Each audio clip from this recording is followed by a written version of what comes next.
And welcome to this edition of the Coach Kerry Johnson Sports Show. Join me, Coach Kerry Johnson, and Coach Knox Gibbs coming in here the other day. They had the numbers, and they went out with a win.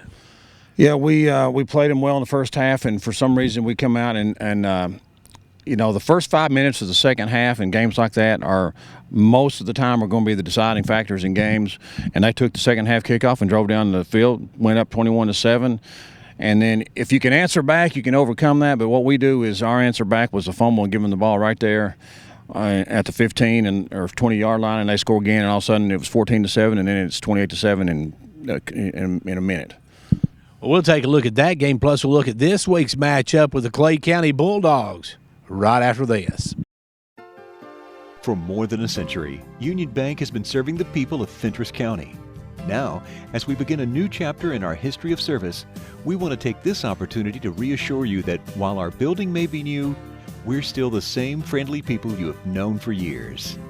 Union Bank, the same people, the same goals, and the same commitment to you. Union Bank, your locally owned hometown bank for more than a century, growing to meet your needs. Equal Housing Lender Member FDIC. And back here on the Coach Kerry Johnson Sports Show. Coach, your boys, you mentioned that it seemed like Knox Webb came out. They tried to run the ball in the first half. Second half, they just came out gunslinging. Yeah, I guess they felt like they had to. We exposed our secondary a little bit. We're fairly healthy back there, and felt like that. After the Wartburg game, that we were playing kind of like we thought we would play in the secondary. But man, we took a big step backwards in the second half, and we were let guys just running wide open down the field on us several times, and just doing simple comeback routes on the outside, and our guys were just peeling off of them and couldn't make the cuts or couldn't plant their foot to get back up and drive on the ball. It's stuff we got to work on in practice, and it's stuff we work on every day in practice, and we got to work, up that ante a little bit this week. And of course, you had some costly turnovers, costly penalties. I think we had 9 penalties and I think they had 2. We had and we overcome a 15-yard penalty on a 94-yard drive, so we basically drove 109 yards on that drive. But we can't do that every time, and we cannot, turn the. 2 factors that control every game: turning the ball over and penalties. Coach, one thing you had to be impressed with is how well your team actually ran the ball. It was one of the best nights you've had on the ground. Yeah, we got in a pretty good rhythm running the ball. We kind of went to old base, kind of an old-fashioned what we've done in the past offense, and running the triple option a lot on them, and had good success. Basically drove down the field running one play on that drive. Coach, this game, of course, would have been a big momentum builder, but it's still a game that the loss, if should anything end up in a wild tie, but I don't think that's going to happen with the win by the other night by Oneida. But this game could be costly. Well, yeah, with Oneida game, with Oneida doing what they did the other night, nothing. What we do now, what happens this week as far as the region is not even going to matter. It's going to come down to us and Rockwood. We win, we get third. We lose, we get fourth, and it's that simple for us on that game. But this would have been a big win had you been able to get this one and got some momentum going into. Well, it's the same way coming up this week. We're getting to play a team that's undefeated. They're ranked in the top 5 in the state in single A. Got a good football team.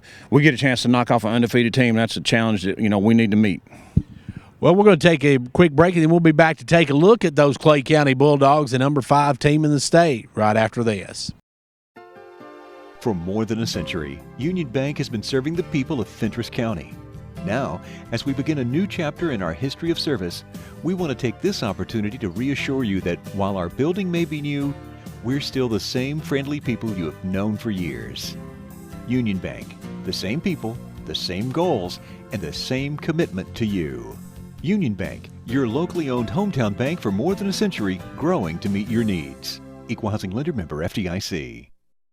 Coach, it's going to be kind of a David Goliath thing. You guys 2A, they're single A, but Clay County going to come in with a really good team. Yeah, they're solid everywhere.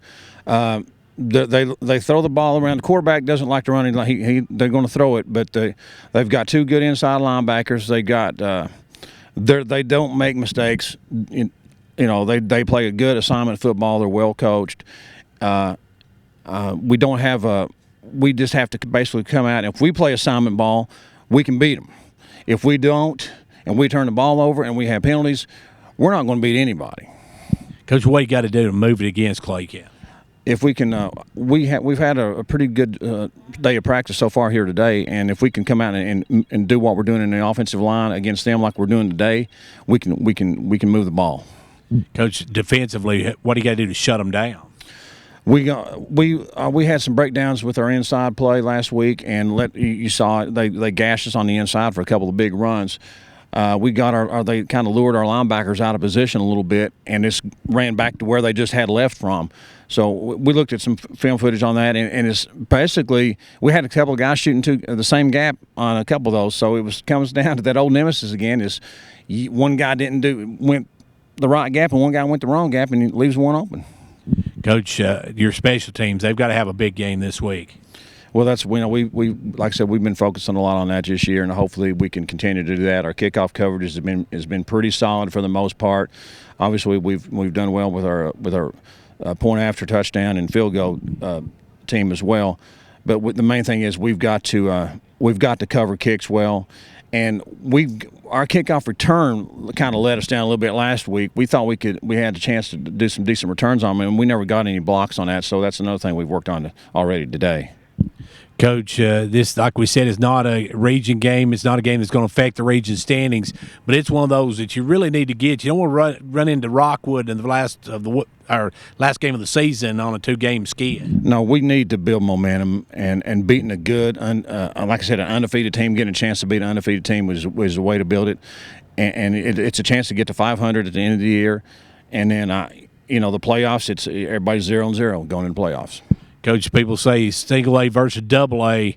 In this situation, the size of the school is not going to matter. No, I mean, like I said, Livingston was a 4A school, and we beat those guys. It comes down to you can only put 11 guys out there at once, and granted, maybe some guys you got fewer guys playing both ways in a bigger school, but it comes down to executing and being disciplined and playing your assignments.